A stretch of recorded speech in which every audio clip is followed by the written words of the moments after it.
Boa noite, graça e paz de Jesus a você que vai nos acompanhar nesse bate-papo todo especial dessa noite com o Dr. Kenner Terra, e nós somos gratos a Deus pela oportunidade de estarmos aqui. Também agradecer a você que tem seguido o meu canal, aqui o Ramon Laqueden aqui no Instagram, e que separou um tempinho essa noite para acompanhar esse bate-papo.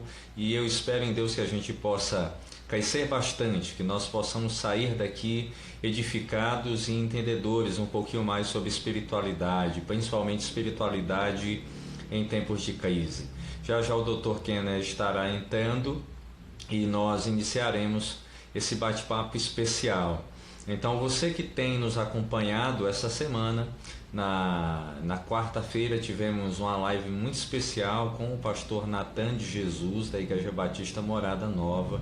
Foi um tempo muito precioso em Deus, onde a gente pôde ali crescer, onde a gente acabou por ter um momento muito especial, onde falamos de igreja multiplicadora, onde falamos de crescimento à luz da Escritura.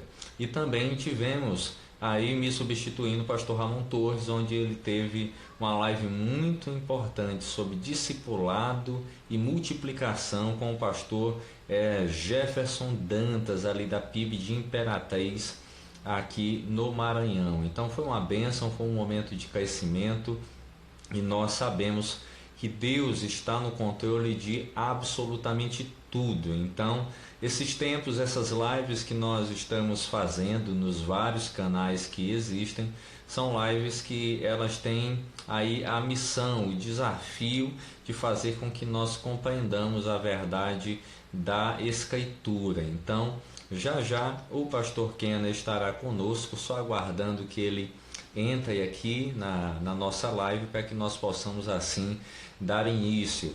Você que está aí conosco, se você tiver perguntas ao longo da live, você pode estar deixando aqui nos comentários, que nós teremos o maior prazer dentro da possibilidade de responder cada um de vocês. Pastor Kenner acabou de entrar, só esperar o convite e nós vamos agora iniciar o bate-papo. Então, você que tem aí alguma pergunta, pode ir já anotando, deixando nos Opa, comentários.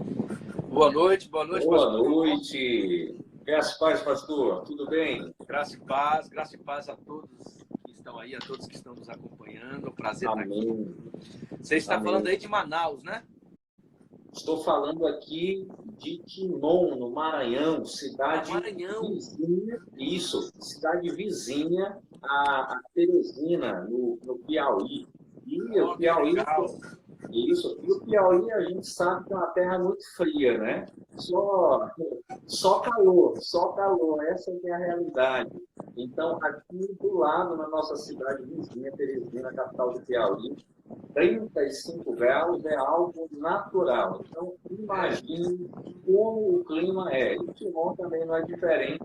Nós estamos aqui no estado vizinho, no Maranhão, e também não é muito diferente essa perspectiva do calor. Então, é o calor nordestino, o calor desse povo aguerrido, desse E povo como, e, como estão as, batalhador. e como estão as coisas por aí em relação ao enfrentamento ao coronavírus? A cidade conseguiu parar? Como estão as coisas aí? Isso. A cidade basicamente parou. Nós estamos aqui só com os atendimentos essenciais mesmo. E, graças a Deus, há um respeito por parte da população, há uma conscientização muito grande por parte dos governos do Estado, da Prefeitura. Claro, alguns desafios a vencer em relação a saques de benefícios e outras coisas mais, mas nós entendemos que Deus tem abençoado todo o estado, está aí praticamente 700 casos, mas nós esperamos em Deus que nós possamos reverter esse caos momentâneo, mas isso só será revertido com conscientização, com respeito, com obediência às normas de saúde nesse momento. É hora mesmo de levar a sério as orientações médicas, técnicas. A gente sabe que não tem unanimidade, mas há um horizonte comum, né, que o mundo todo está seguindo, ao mesmo tempo em que precisamos de ações efetivas durante a crise para o resgate econômico, né? Quer dizer, eu acho que uma das coisas que nós precisamos diminuir é essa discussão, ou saúde ou economia. Não precisamos fazer assim. Nós podemos sim trabalhar a questão da saúde, que não tem outro jeito, porque se não pensarmos nisso, vai dar um tilt na saúde, como em Nova York e em outros lugares, ao mesmo tempo em que o governo e os políticos e as políticas públicas de resgate econômico precisam ser efetivadas. Quer dizer, então as duas coisas precisam andar juntas, para que o número o número do desemprego não seja muito gigantesco.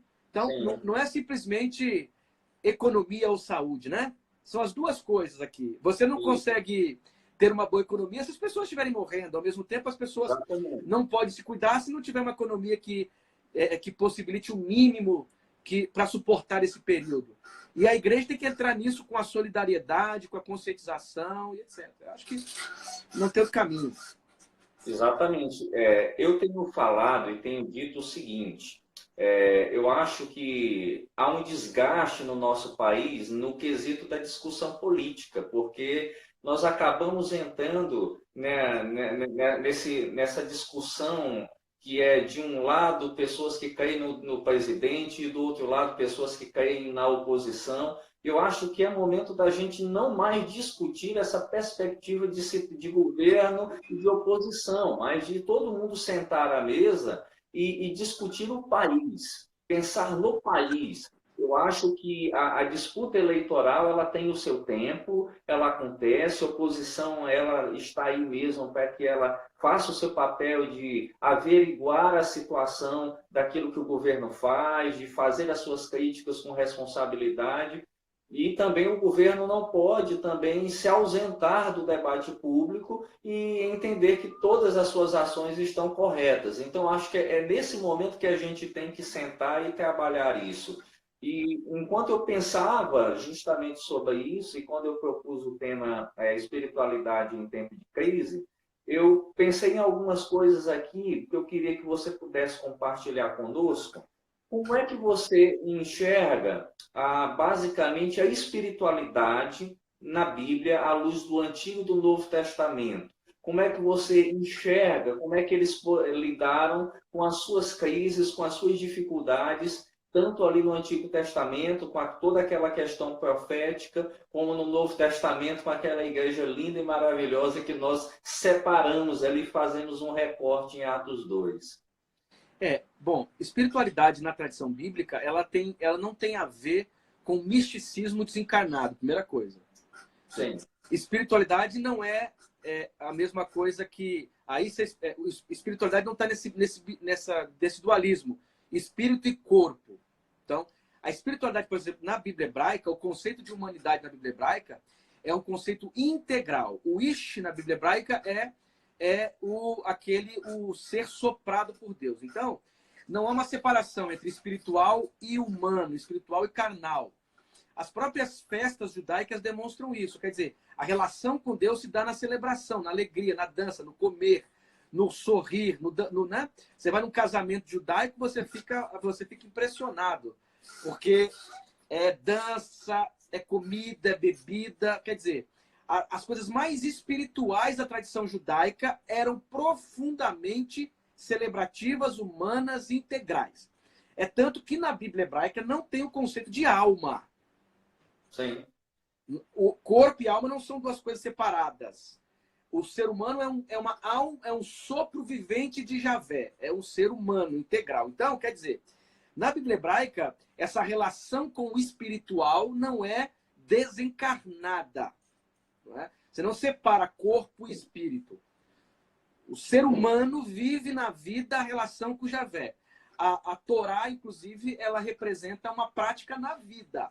Então, na Bíblia hebraica, espiritualidade é ser inundado por Deus. E ser inundado por Deus significa estar na vida assim. A ideia do profeta, né? Quem é o profeta? O profeta é aquele que Javé está sobre ele. Logo, porque Javé está sobre ele, ele vê o mundo com os outros olhos. Então, espiritualidade da Bíblia hebraica não tem relação com desencarnar. Tem a ver com viver na vida inundado por Javé. Quer dizer, as coisas mais religiosas da Bíblia hebraica, as coisas mais espirituais estão relacionadas com a vida. Isso me lembra muito o guardador de rebanhos do Fernando Pessoa, por exemplo. Que, na verdade, é o Alberto Caeiro que vai dizer, né? Eu conheço porque como da maçã, como da fruta, não porque penso sobre ela. Aí no final da poesia ele diz assim: eu deito sobre a erva. Aqui, ó. Deixa eu ler, já que tem um texto aqui. Isso, está aí pertinho.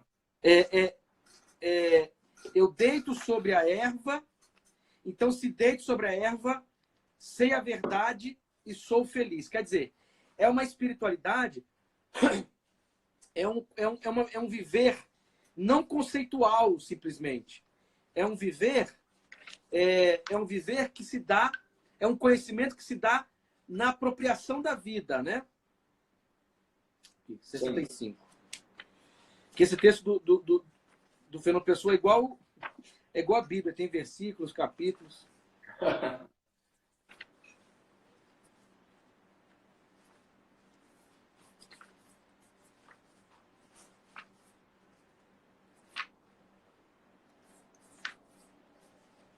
Quer ver?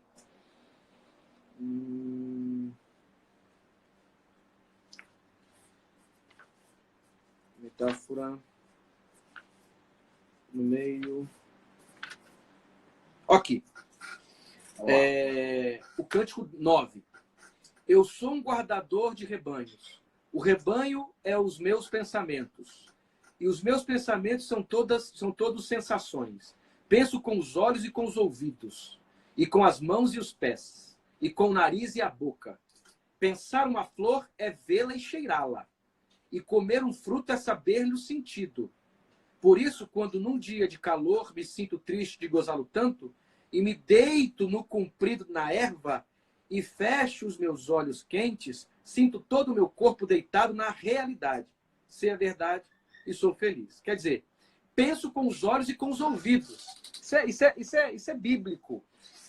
Quer dizer, a espiritualidade veterotestamentária, a espiritualidade da Bíblia hebraica, é esse ver com os, ver com os olhos, comer com a boca. Eu vejo Deus, eu me alimento de Deus, eu vivo Deus no horizonte integral. Então, essa espiritualidade veterotestamentária, que é uma espiritualidade voltada para a questão ética, de uma escolha ética no mundo, tem a ver com uma prática justa, uma coisa que tem a ver com viver a palavra, né? A dabar, tem a ver com a coisa da vida que cai. Então, a espiritualidade no mundo, na Bíblia hebraica, é você estar tão inundado em Javé que você não se descola da vida. Pelo contrário, você vive a vida intensamente à luz do projeto de Javé. No Novo Testamento, nós temos um texto fundamental para entender a questão da espiritualidade, o fruto do Espírito, Gálatas. Sim. Quando Paulo fala do fruto do Espírito, você dá uma lidinha nas partes do fruto do Espírito, amor, benignidade, mansidão, domínio próprio, quer dizer, são todas as coisas vinculadas à vida e à prática humana e às relações humanas. Paulo, em 1 Coríntios capítulo 3, diz: eu não posso falar a vocês como a espirituais, e sim a carnais. Aí você fala, como assim? Se 1 Coríntios fala de uma série de carismas místicos em Corinto, por que eles não são chamados ou não podem ser chamados como espirituais? Paulo vai explicar. Porque há muita divisão, rixa, briga entre vocês. Quer dizer, vocês não são carnais, vocês não são espirituais, vocês são carnais. Eu não posso ir a vocês com leite, eu tenho que ir a vocês com leite, porque vocês são meninos, são crianças. Quer dizer, você percebe que a espiritualidade, tanto da Bíblia hebraica quanto do Novo Testamento, Jesus, o Messias cheio do Espírito, aí ele vai, liberta o pobre, cuida da viúva, cuida do carente, exorciza o demônio das pessoas, tira as pessoas do nível da exclusão, traz para o centro, cuida da vida, ressuscita. Quer dizer, Paulo vai falar vai falar da ressurreição do corpo, não da alma. Então, a espiritualidade na Bíblia hebraica e no Novo Testamento é uma espiritualidade que se dá na vida. Ela tem a ver com respostas que eu dou na vida, tem a ver com perdão, com misericórdia, com a maneira como eu sou pai, como eu sou mãe, como eu sou amigo, como eu sou ministro, como eu sou vizinho, tem a ver com a maneira como eu vivo na história, né? A espiritualidade na Bíblia Hebraica e no Novo Testamento não tem a ver com desencarnar. Ser espiritual não tem nada a ver com fugir para os montes, com oração. Isso são práticas devocionais. Ser espiritual tem a ver com como eu lido com a vida. Trato a vida a partir de categorias que são muito mais importantes do que a superficialidade do ter, por exemplo. Eu vejo sentido nas coisas da vida, naquilo que é mais importante, naquilo que é mais fundamental. Tem a ver com a ética, tem a ver com a prática, tem a ver com a encarnação. Espiritualidade na Bíblia tem a ver com encarnação, com a ética, com a justiça, com a misericórdia, com o perdão, com o cuidado, com ver o mundo para além dos meus próprios interesses. Tudo isso aqui forma aí um campo semântico do que a gente pode chamar de espiritualidade bíblica vetero- e neotestamentária. É muito interessante porque assim, o que você está trazendo, pegando o Novo Testamento, a grosso modo, é uma ética do Cristo. Uma ética do Cristo integral que abarca o homem como um todo, abrange o homem como um todo, não somente uma área, uma pequena parte.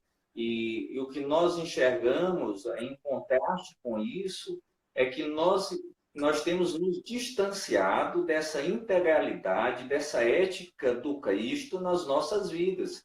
E é por isso que, nesse primeiro momento, nós já conseguimos ver, já conseguimos vislumbrar à luz desse pequeno panorama, que é, lógico, um grande panorama, se analisado, se avaliado a fundo, a partir da nossa vida. A gente vê essa crise. Outra coisa que eu queria que você desse uma pincelada é como você enxerga, ok, tivemos esse movimento, percebemos essa integralidade, essa ética do Cristo, um espírito profético de causa social, de uma política justa, de uma vida justa no Antigo Testamento, e uma igreja no Novo Testamento que abarca a espiritualidade não como os grupos talvez ali do primeiro século enxergavam, mas uma espiritualidade diferente da encarnação do Cristo e não da encarnação das coisas que estavam ali paralelamente ocorrendo. Mas como é que você enxerga a reforma protestante nisso, dentro desse aspecto espiritual? A reforma, ela carregou esse DNA ou, digamos assim, nós podemos enxergar a reforma de outra forma? Como um fator que limitou, a história não é bem assim. Talvez a reforma que eu vejo que é muito citada hoje em dia, até por um grupo em específico, que são aqueles do movimento reformado. Será que a reforma realmente carregou essa espiritualidade? Ou talvez alguns grupos dentro da reforma nós não acabamos dando assim tanta ênfase a eles? A reforma protestante, ela é muito plural, né?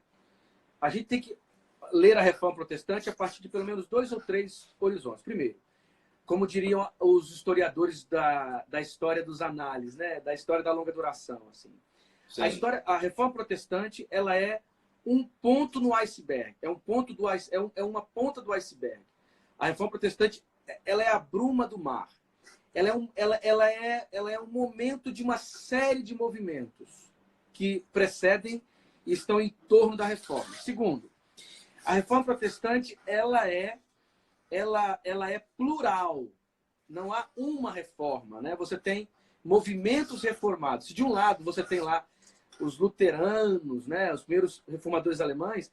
Você tem, no mesmo contexto, pouco tempo depois, os reformados, a reforma radical, Thomas Minzer, né? Se você tem lá uma reforma magisterial, como diz, né? Uma reforma mais do magistério, da palavra, do texto e tal, você tem uma reforma radical do espírito, do êxtase, etc., da tradição do Thomas Minzer. Então, a reforma é plural. Segundo, terceira reforma passa por uma série de transformações. A gente tem hoje, seria, de alguma maneira, resultado dessas transformações. Então, começando pelo ponto, quer dizer, a reforma surge no contexto da irrupção, por exemplo, do humanismo renascentista. Lutero era humanista, Calvino era humanista francês, A tese de Calvino na França é uma análise usando as ferramentas da retórica grega para estudar Sêneca.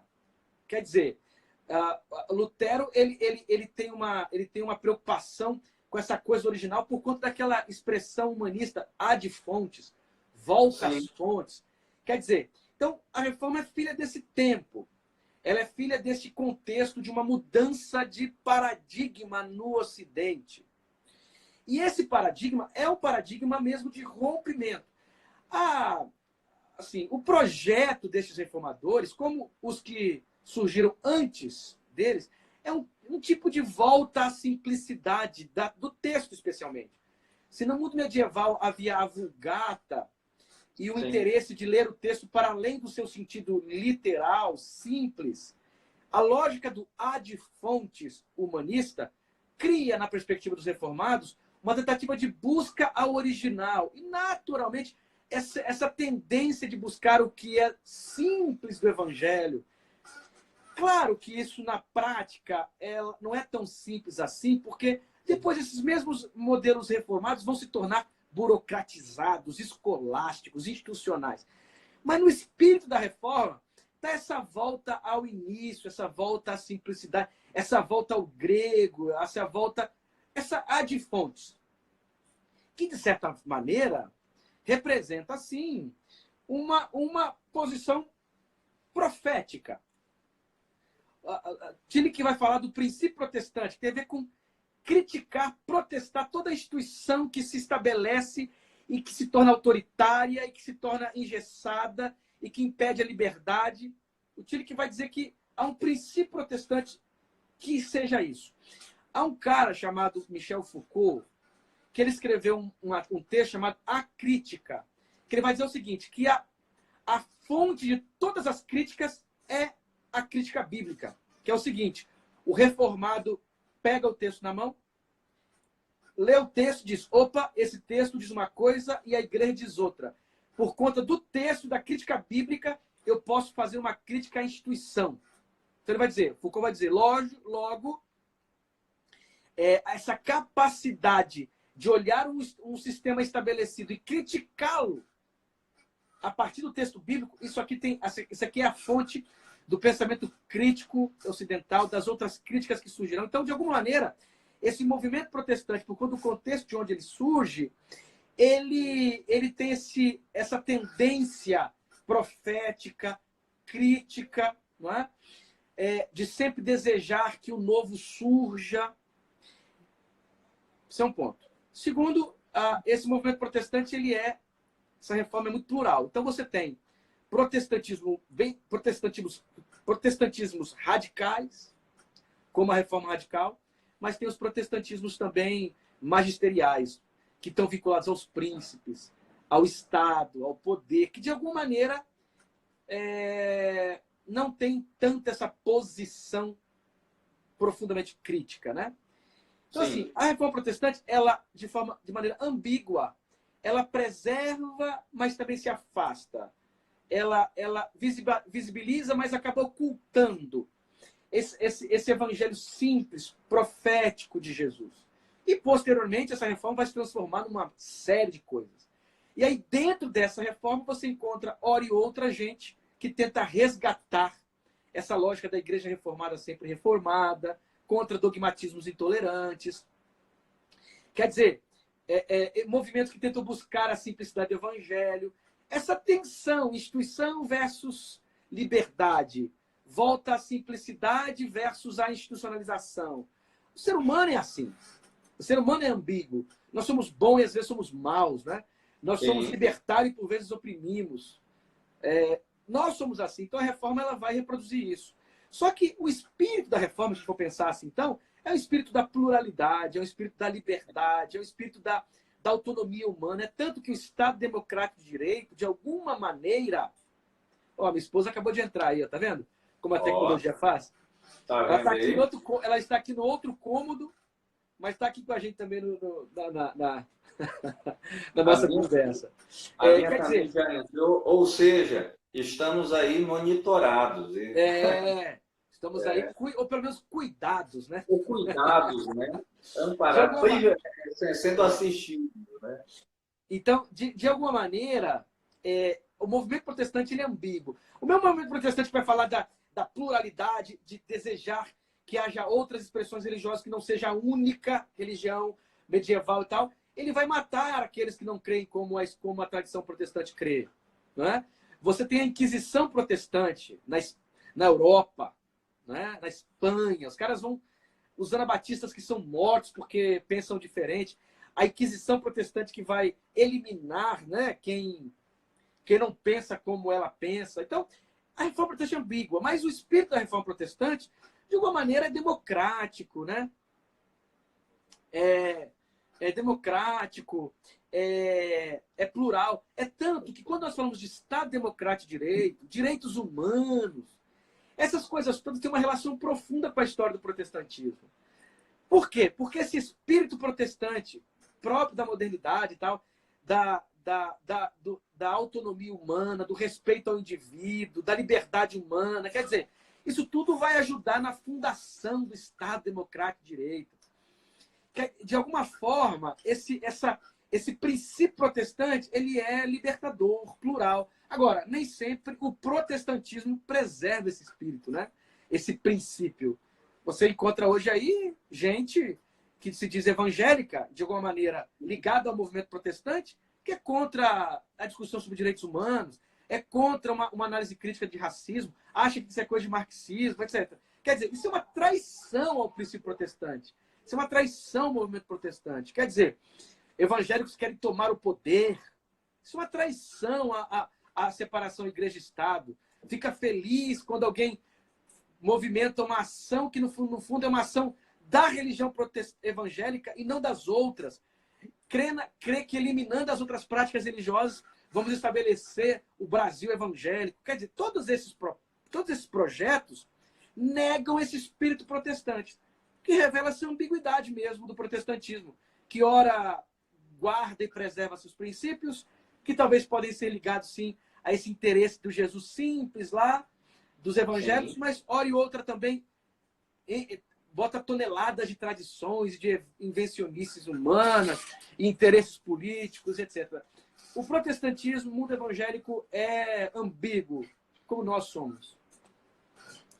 Muito interessante o que você fala, porque assim, quando nós voltamos à reforma, percebemos claramente que há uma crítica a essa burocratização, aqueles dogmas e aos princípios, assim, a grosso modo falando, errados, doutrinariamente falando, do catolicismo, a crítica ao papado, a crítica àquela hierarquização que se tem. E quando você traz isso, a gente percebe que essa igreja está sendo sempre reformada à luz do texto bíblico, que fala ao coração, e que é a fonte de autoridade daquele que defende a reforma de modo legítimo, a gente às vezes acaba percebendo um afastamento dele e assim, a gente vai se adequando, se moldando basicamente ao princípio institucional. E quando eu falo isso, não estou aqui dizendo que nós não participamos de alguma forma de algum processo institucional. É lógico que nós participamos. O que nós não podemos perder, no meu entendimento, é o espírito crítico, quando necessário, e a ideia de que toda instituição ela deve passar sempre por processos de crítica construtiva e de reflexão permanente. Eu não posso divinizar a minha denominação, eu não posso divinizar um indivíduo, e fazendo com que a instituição, com que o indivíduo não careçam de reflexão, não careçam de crítica.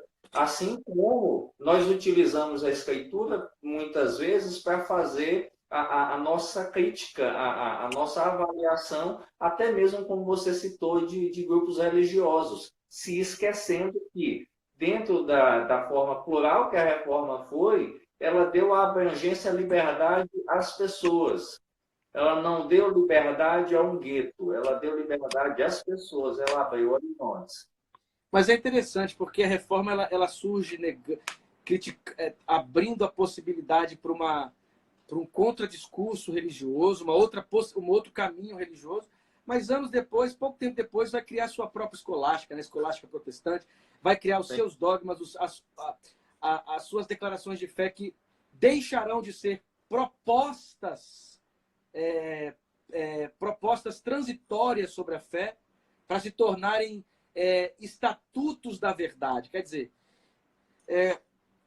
uma tradição que vai se transformar num instrumento de coerção, né? Num instrumento de imposição, num instrumento de desumanização, que foi exatamente o que o protestantismo criticou. Por isso que a igreja reformada, sempre reformada nesse sentido, é uma igreja que seja capaz de se perceber transitória, se perceber em movimento, uma igreja transeunte, uma igreja a caminho. Eu sou o caminho, a verdade e a vida, né? Uma igreja que está no processo de aprendizado, que não está pronta, que não tá terminada. Uma igreja que as suas falas precisam ser sempre falas humildes e falas enfraquecidas, né? A kenosis, quer dizer, sempre afirmações kenóticas, transitórias, possíveis de críticas, que devem se refazer. Quando não é negar que há verdades, não é negar que há lugares, não é negar que há dogma, que há ortodoxia, mas não tornar essa ortodoxia, esse discurso dogmático, um claustro para oprimir as pessoas, uma impossibilidade do Espírito se mostrar novo. Quando isso acontece, eu firo o princípio básico do protestantismo, dessa igreja reformada em processo de reforma. O Espírito é aquele vento novo sempre. E se a tradição se cristaliza, então o que a gente tem que fazer? Renovar. O que é avivamento? É esse sopro na tradição para que ela possa dizer mais, para que ela possa ser mais. E não dá para colocar vinho novo em odres velhos. Há o risco das instituições evangélicas se tornarem odres velhos. E quando se tornam odres velhos, o vinho novo não tem lugar, né? E você falou sobre uma espécie de idolatria. Além da idolatria ao dogma, à instituição, a idolatria ao Estado, né? Você idolatrar o Estado, você idolatrar projetos políticos, você idolatrar figuras políticas, você idolatrar... Como que eu idolatro algum projeto político? Simples. Quando eu neutralizo qualquer proposta política de críticas, eu estou caindo num erro de idolatria. Sim. Nosso modelo é muito grande, nosso modelo é muito difícil, é o modelo do reino. Não há projeto político que dê conta dele.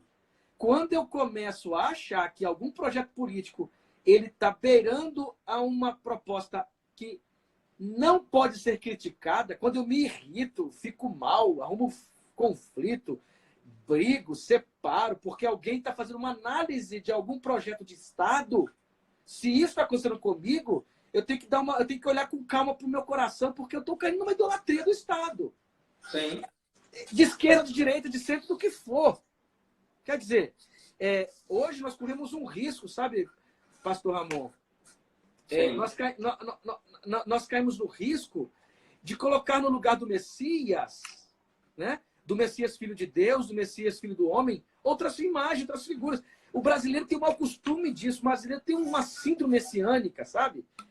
Você tem lá, nas raízes da cultura brasileira, o sebastianismo, né? Sim. Então, Sebastião vai voltar, vai restaurar o Portugal celestial. Aí esse sebastianismo vai se enraizar na cultura brasileira. Aí um monte de movimento, vários movimentos messiânicos.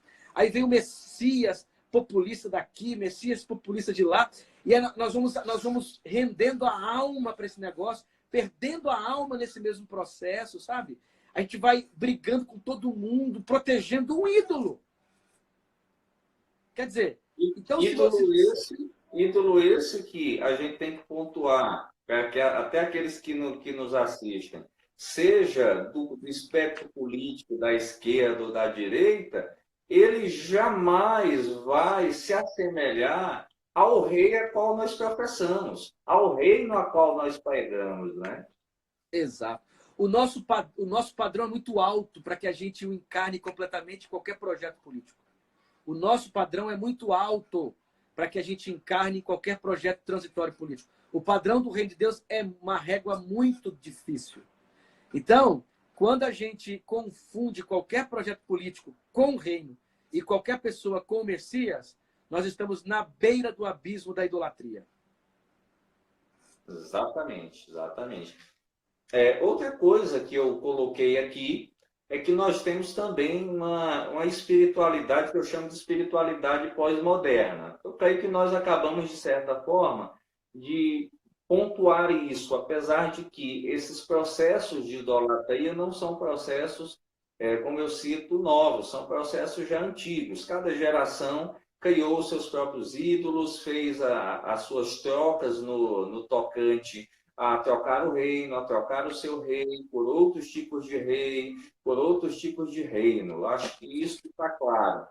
Mas como é que você enxerga essa espiritualidade pós-moderna do hoje? Talvez traçando um pouquinho da sua experiência, já que você tem um contato até com teólogos europeus, americanos, africanos, um panorama um pouquinho simplificado, claro, em virtude do tempo, daquilo que você tem visto, das formas de espiritualidade que estão no mundo a partir de agora. Quando a gente fala de pós-modernidade, ou pós-pensamento metafísico, pós-virada linguística, quer dizer, ou virada linguística, nós estamos falando o seguinte, de um novo paradigma de pensar a realidade.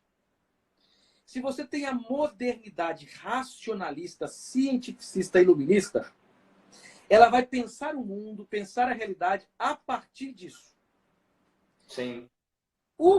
Esse movimento que nós chamamos de pós-moderno, pós-pensamento metafísico, é um novo paradigma que surge, inclusive, de dentro deste paradigma anterior. Principalmente fazendo uma crítica ao sistema racionalista e iluminista. Quer dizer, a realidade e o mundo é muito maior do que é possível se enquadrar no horizonte iluminista racionalista. Então, esses dois paradigmas vão produzir perspectivas religiosas e espiritualidades diferentes. Então, a espiritualidade pós-moderna, que rompe com esse paradigma racionalista, ela tem as suas contribuições, ela tem as suas fragilidades. Veja, você tem a modernidade e a visão de mundo moderna gerou 2 guerras. Verdade. Entendeu? Agora, essa visão de mundo, essa epistemologia, essa compreensão da realidade pós-moderna, ela tem as suas fragilidades, mas também tem as suas potências. Traz de volta para o conhecimento, por exemplo, a questão do corpo, os limites da razão, percebe o mundo para além das categorias racionalistas, percebe que a vida é mais do que isso. Quer dizer, quando você vai olhar então a teologia a partir desta provocação, ela pode ser uma teologia que se percebe frágil. Bom, se há um saber local, se não há uma narrativa que dona de tudo, os saberes locais são também importantes. Então, os discursos teológicos vão se tornar mais humildes. Os discursos teológicos vão se tornar mais humanos. Quer dizer, a linguagem vai ser percebida como um caminho frágil de pensar Deus. Quer dizer, essa teologia europeia, africana, quer dizer, você tem agora uma teologia africana que considera o corpo, o ser humano não é só a cabeça. Outra epistemologia, chamada epistemologia do Sul. Então, a pós-modernidade, a espiritualidade pós-moderna, a epistemologia pós-moderna, a teologia que leva em consideração a pós-modernidade, ela não é um mal em si, como alguns gostam de dizer. Ela não é relativista, simplesmente, subjetivista. Porque há essa crítica, né? O que nós vemos todas as vezes que um pregador ou um teólogo dentro do nosso panorama brasileiro vai sempre levantar a questão relativismo, relativismo, relativismo, relativismo. Mas será que dentro dessa perspectiva relativista não há o que você acabou de trazer de traços, de aspectos positivos? Lembrando que você muito, muito bem pontuou. Há fragilidade, sim. Há relativismos, sim. E a questão é, onde não houve relativismos ao longo da história da teologia, da igreja ou dos mais variados sistemas? Sempre. As espiritualidades e os discursos teológicos são filhas do seu tempo. Entendeu? Demonizar esse movimento, esse novo paradigma, como sendo mal em si mesmo, é, de alguma maneira, idolatrar os outros. Quer dizer, o pós-moderno, né? Esse contemporâneo, esse pós-pensamento metafísico, para a religião, inclusive, tem um valor profundo, porque a religião é um discurso, agora, plausível também. Se você tem na modernidade a ideia que o único discurso possível é aquele que se enquadra no modelo iluminista, onde fica a religião? A religião vai ter que se enquadrar ao sistema iluminista, por exemplo, que vai ser um desastre isso. Então, a própria religião ela pode se beneficiar profundamente quando se diz que existem outros tipos de conhecimentos possíveis. O conhecimento religioso, o conhecimento da experiência do espírito, etc. Quer dizer, a pós-modernidade, a teologia que considera a pós-modernidade, ela não é relativista em si. Ela pode ser, ela pode se tornar, ela pode negar qualquer fundamento, mas não precisa. Né? Ela pode ser boa, ela pode produzir humildade. Vátimo vai falar dos dialetos. Quer dizer, uma teologia que é de dialeto, que é um jeito transitório de falar sobre Deus, que sabe que os seus conceitos são sempre conceitos provisórios. Isso dá humildade, isso dá capacidade de olhar o outro, etc. Por exemplo, para as tradições carismáticas, isso é interessantíssimo, porque se um pensamento iluminista diz que qualquer experiência que não seja racionalista deve ser negada, para a experiência carismática, ela vai dizer o seguinte: opa, na pós-modernidade a experiência também tem lugar. Olha que coisa bonita. Quer dizer, então, agora demonizar a pós-modernidade como se ela fosse um mal em si, me parece um preconceito racionalista. Sim, sim. Quando você olha para a espiritualidade brasileira, eu acho que esse é talvez o ponto mais polêmico. Lógico que, como você bem acabou de citar, não podemos demonizar as experiências. Cada experiência é uma experiência, ela tem o seu lugar, ela tem a sua fala, e isso não se discute. Mas, claro que, como nós estamos construindo até aqui, nós temos, claro, uma crítica construtiva em cima disso. Hoje, dentro do Brasil, a espiritualidade que está mais em cena, e quando eu digo mais em cena, em termos numéricos, em termos de mídia, em termos de espaço, até em termos de governo, é o que nós chamamos, isso eu estou falando dentro do gueto evangélico, né? É a espiritualidade neopentecostal. Como é que você enxerga essa espiritualidade brasileira a partir dessa questão neopentecostal? E sei também que você tem um livro que trata necessariamente de espiritualidade pentecostal, mas de uma hermenêutica pentecostal, né? Exatamente. E aí fica aí até a dica depois para você mostrar o livro ao fim da nossa live. Pode até estar falando agora dele, para aqueles que estão assistindo poderem adquirir depois. O que acontece, né? Essa espiritualidade neopentecostal, que é um resultado aí estranho de uma série de coisas, que é um resultado das práticas protestantes, resultado da relação com as religiões de matriz africana, com um evangelho profundamente mercadológico, na lógica mesmo do McDonald's lá americano, e que aterrissou aqui no Brasil e ganhou uma forma muito peculiar. Essa espiritualidade, se por um lado ela de alguma forma olha a vida positivamente, quer dizer, quando o cara diz que há um valor em ter prosperidade, ele está, querendo ou não, de alguma maneira, ele está dizendo um sim para a vida. Mas, ao mesmo tempo, é um sim exagerado, que transforma sucesso, que transforma poder, que transforma dinheiro, que transforma acúmulo como se fossem sinais de um benefício divino. Cria uma lógica perversa teologiza a ideia do consumo, teologiza o capitalismo e o capitalismo é alimentado por essa teologia. Quer dizer, é uma espiritualidade que não tem espaço para o fracasso, para fragilidade, para fraqueza. É uma espiritualidade que não se preocupa com a questão do pobre, porque o pobre é um mal que tem que ser eliminado. Você tem que ficar rico, né? É uma espiritualidade que, de alguma forma, ela é um remédio perverso. Porque na lógica meritória, se você não tem, então, alguma coisa de errado está com você. Então joga com a culpa, joga com o claustro da consciência, além de jogar com a tentação, né? Ela tem aquela tentação do capitalismo, né? De criar o desejo do consumo. Aí as igrejas vão se tornando um grande supermercado que você não tem profundidade nenhuma com elas, não tem relação nenhuma, a não ser o comercial. Eu dou o que eu tenho e você me transmite o bem simbólico que você tem. Então, se por um lado você tem essa, de certa forma, esse indício de um sim para a vida, sim, mas aí é uma vida que se distorce numa lógica capitalista, né? Aí agora você diz assim, mas e aí as pessoas? Eu não posso ser arrogante em achar que está todo mundo mal lá. sim. Não dá para fazer esse juízo de para muita gente isso faz sentido. Sim. Para muita gente isso dá respostas. Para muita gente isso de alguma forma responde a questões.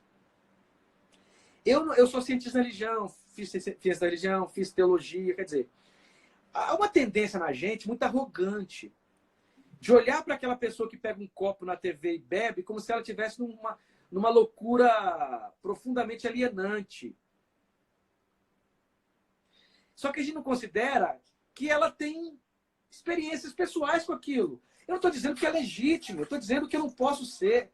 Eu preciso ser humilde, cara. Eu preciso olhar para o outro e perceber o que faz sentido também para o outro.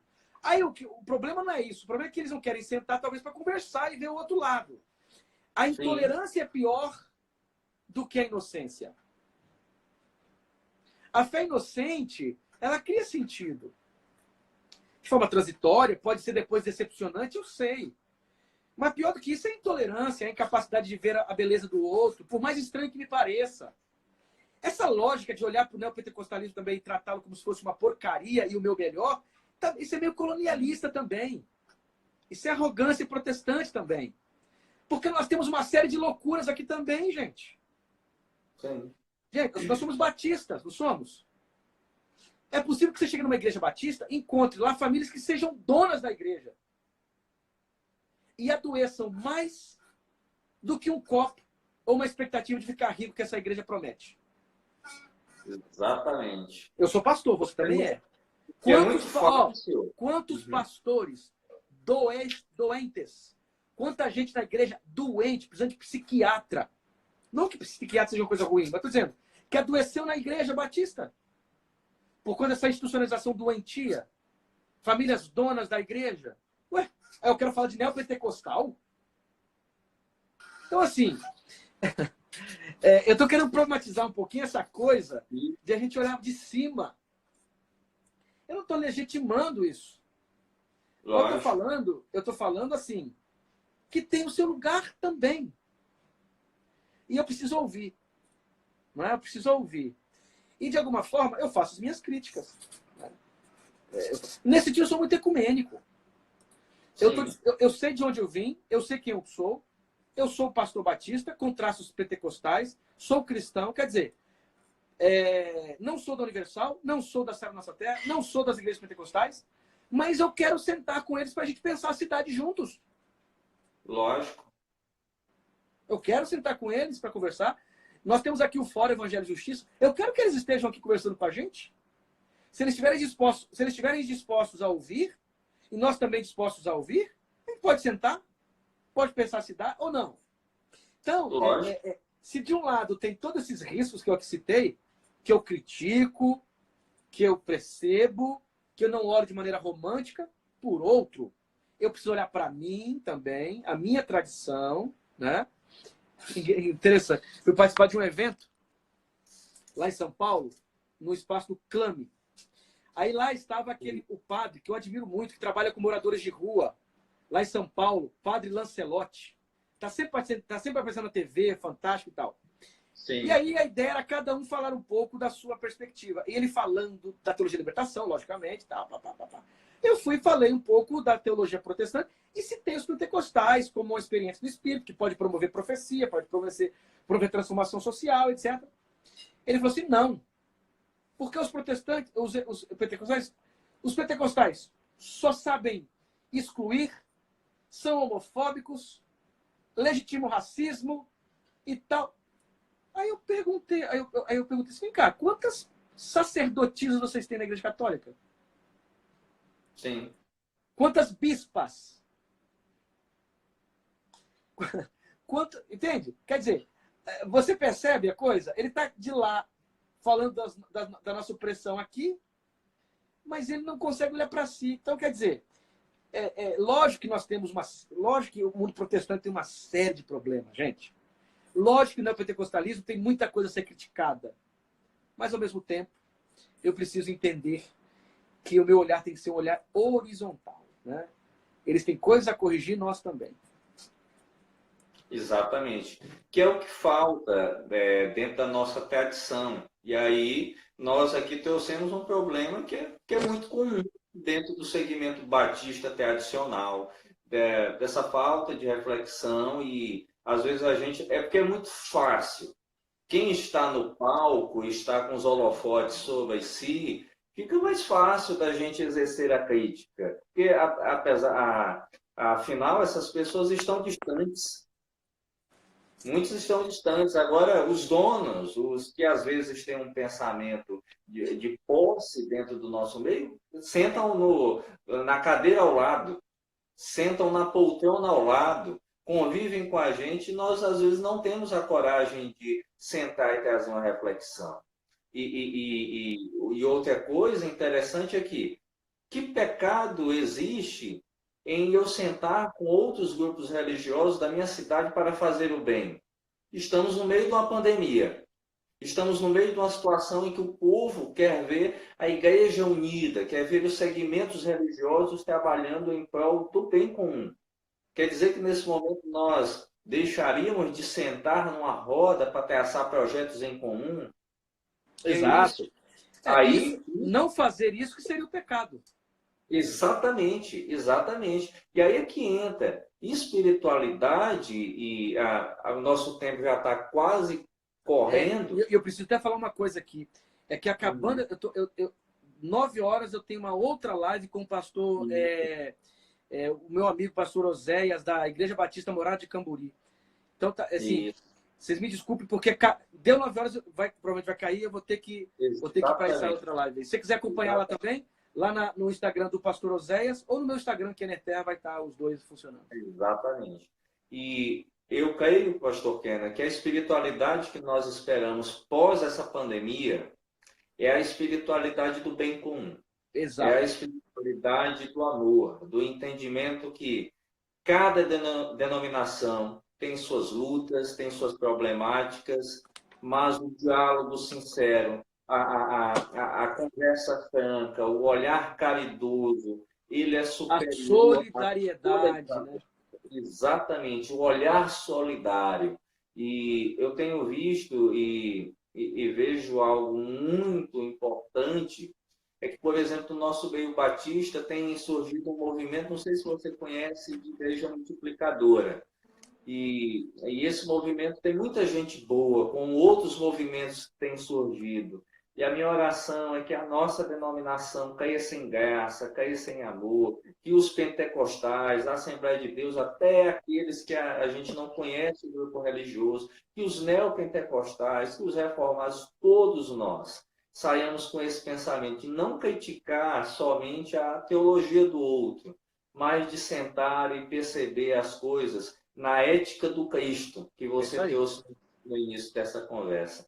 Pastor Kim, eu queria agradecer demais pela oportunidade que você nos deu de nos abençoar com esse bate-papo. Nós somos muito gratos aqui da cidade de Timon e também do Piauí, de Teresina. Eu tenho um pessoal que eu trabalho aqui com eles, né? Somos orientandos do mestrado e tem gente do Piauí também. Olha que coisa boa. E a Faculdade Unida é uma bênção, nós ainda não conhecemos e esperamos em Deus, quem sabe, ter polos da Unida aqui no Maranhão. É ter muito polos possível. Da Unida. É muito possível. Vamos conversar sobre isso, pastor. Se você quiser, depois aqui da live, em outro momento, eu te mando a mensagem, a gente bate um papo sobre isso. Ótimo. É muito possível levar o polo. Tem teologia AD, graduação em ciência da religião, pós-graduação. Ó, fazer um convite. Semana que vem, nós estamos com vários cursos gratuitos na quarentena. Eu vou dar um curso sobre Apocalipse de João, dia 23 e 24. Você pode se inscrever de graça. Vai no meu Instagram lá, na bio, clica, faz a inscrição. As vagas são limitadas. Aí vai ser uma aula presencial online, dia 23 e 24. Se inscreve. Além disso, vários outros cursos online que a Faculdade Unida tem. E, de certa forma, vamos levar a Faculdade Unida aí um polo para o Piauí, ué. Vamos levar. Ótimo, ótimo. E quarta eu terei uma live com o pastor Vanderlei, com o doutor Vanderlei, diretor da Unida. Legal, legal. Ele é o nosso diretor.